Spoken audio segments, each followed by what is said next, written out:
Hello again, I'm John Terzak, and I'm going to answer the question of how to make a sour cherry compote pie with a lattice top, crisscross pastry on top, okay? We're going to start by, you have a video for this sour cherry compote, and I have a little bucket load of it here, right here, and I keep it around for whenever I use it. Today I'm making pie out of it. So I'm going to start by taking a quart of these cherries. Let's get a little bit more in there. In fact, let's get a full quart. And dump them in a bowl with a fair amount of juice. You see how much juice is in this bowl? That might be just a touch too much. But you see how much juice is left. There's some juice in here, and you want that, okay? Now, I'm going to put about 2 teaspoons of cornstarch over this.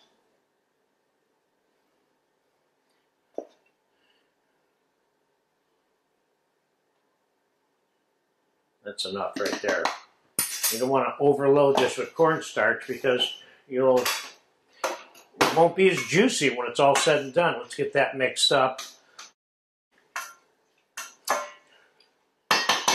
And now let's roll the pate brisee out, which I have right here. I have a piece for the bottom, and I have a piece in the fridge for the top. So let's get the bottom in there first. A little bit of flour here, lubricate this table so it doesn't get stuck.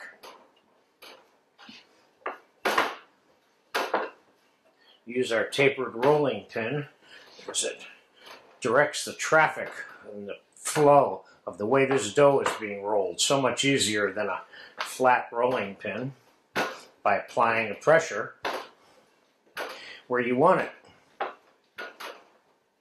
So we're talking relatively thin, especially for the bottom piece, because that has the most difficulty cooking, especially with all that juice I'm going to be pouring on it. Let's see, you can see how thick that is. That just fits that bowl. Okay, we can go with that. Now, let's prick the bottom of the pie shell with a fork a little bit. That's enough. Don't overdo that. And now let's pour the cherry mixture into it with that juice. Okay. Now, let's set that off to the side here. Roll out the other piece of dough and cut our little strips and lay them over the top, which is the only way to make this lattice dough, unless of course you are piping something softer out of a pastry bag to make your zigzags, which you can do.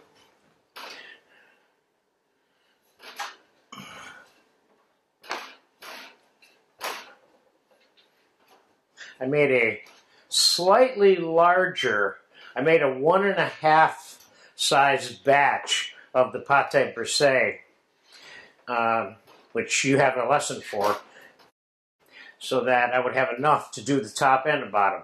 The recipe that you have for the pate brisee is to make one tart, but it doesn't have a top on it. So that there's a limited amount of dough in that particular lesson. So I made it like 1.5 times that size. Now the top pieces should be a little bit thicker, which they are right now. And that fits over there. So let's start by cutting. Let's just cut all the strips in one shot.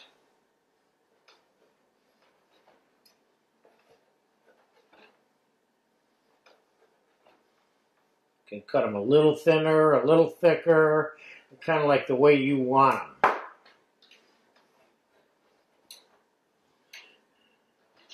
In this class, I'm not going to show you how to make 20 different kinds of pies. I'm showing you how to make two, the apple and then the this cherry with the lattice top. Because once you know how to make those two, you can make a lot of different pies on your own. You don't need me to show you how to make 50 different flavors. Okay, we're going to use a little bit of water all the way around, all the way around this dough as a kind of a sealant sticker for this. Every time I put one way, I'm going to put one another way so that they're interwoven over the course of the putting them on.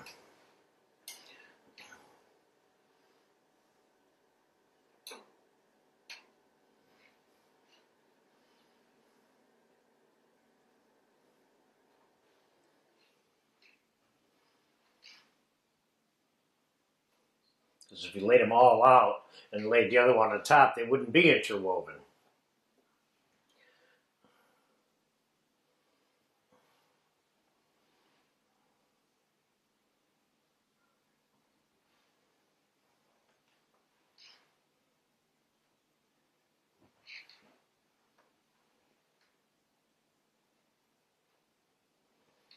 And we're down to the end here. Want to make sure you have some dough on the end part right here. Okay, let's make sure we press this all in like so.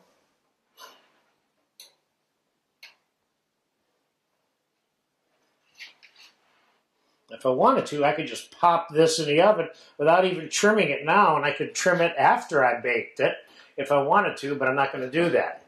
I'm going to just trim the excess off this way. Now I could also egg wash the top of this to what I think would make it browner, but I'm not going to. I could sprinkle this with sugar and cinnamon or whatever else I wanted to put on there, but I'm not going to. I'm going to bake it plain for you because I know after this pie is baked and sliced, and I need another piece right here. Hold on a second. What am I doing here? That was easy to notice once I got over there.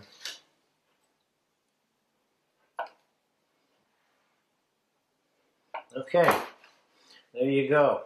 Now I'm going to put this on a sheet pan, small sheet pan, and pop it in a 350 oven. It's going to take close to an hour, and we'll pull it back out later, and we'll put it away and cut a slice after it cools off a little bit. So into the 350 oven it goes. The reason I'm putting it on a sheet pan, I don't want that cherry juice boiling over inside my oven, okay?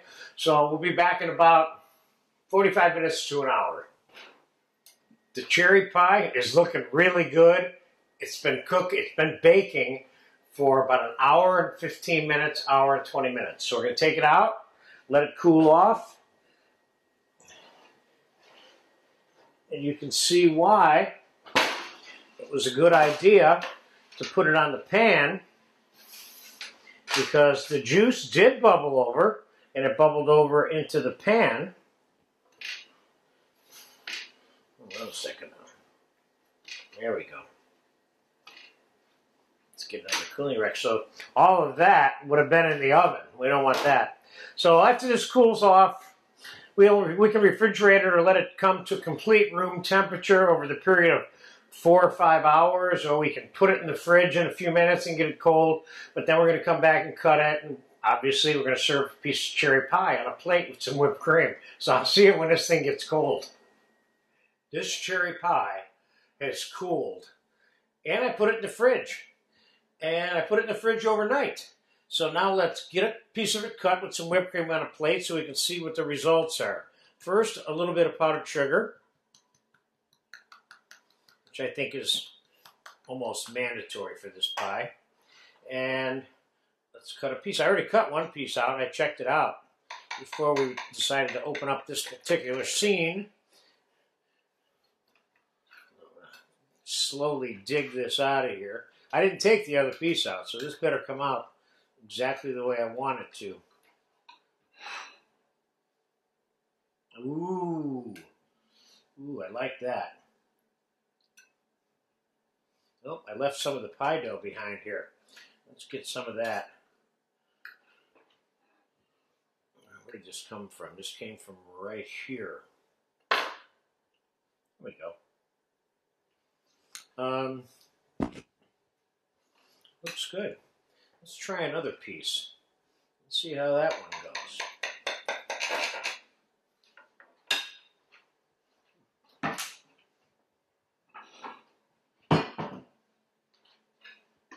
I like the juiciness, and I like the way the crust looks. Now this one I can get at from the side a little bit too. That's good. Let's see how this one is. Now there's a whole piece of pie there. There we go. And look at that. I would normally probably put this with it. You got a little juice going here. You'll notice for as juicy as this pie was when it went in the oven, it's not that juicy. I mean, it's not runny at all, which is good for you to understand that 2 teaspoons of cornstarch allowed for the whole absorption process here. Let's put a little whipped cream on these. Nothing like fresh whipped cream with something fresh like this pie. Looks good, looks good. I guess too much cream is not good. There you go. Beautiful. So there you have it. Sour cherry compote pie. Simple but good. What separates this from straight up old cherry pie is that this compote, which you have a lesson for, these cherries are marinated in Grand Marnier, brandy, vanilla, and there's some few raisins sprinkled into the compote. So this has a slightly different dimensional type flavor than straight cherry pie. So there you have it, my compote pie.